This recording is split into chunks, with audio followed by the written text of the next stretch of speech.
Quand j'ai eu l'idée de créer ce podcast, j'étais en train de regarder un épisode de Fais-moi peur. Fais-moi peur, si vous ne connaissez pas, c'est une série des années 90 que je regardais quand j'étais petite et que j'adorais, mais qui me faisait quand même un peu peur. Et donc le fameux début. Ensemble, nous formons la Société de Minuit. Séparément, nous sommes très différents. Nous n'avons ni les mêmes goûts, ni les mêmes amis. Nous ne fréquentons pas les mêmes écoles.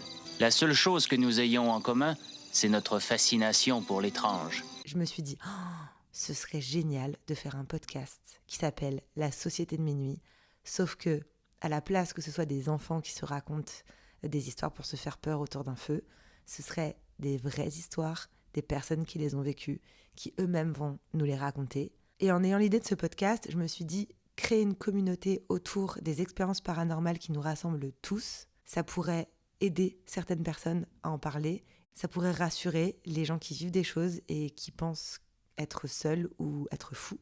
Et ça fait 2 ans que le podcast existe. Et je suis tellement contente de voir que cette communauté de la Société de Minuit grandit et que ça a aidé plein de gens. Vous êtes vraiment nombreux à venir me dire que le podcast vous aide, que vous comprenez mieux ce que vous vivez et que vous avez vous aussi envie de venir me raconter votre histoire et de témoigner et de faire partie de la Société de Minuit.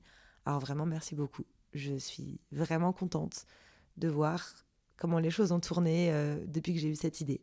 Voilà. Et si vous connaissez pas Fais-moi peur, je vous invite à aller regarder parce que c'est vraiment trop bien. Alors oui, c'est pour les teenagers, mais c'est trop bien. Même en tant qu'adulte, promis.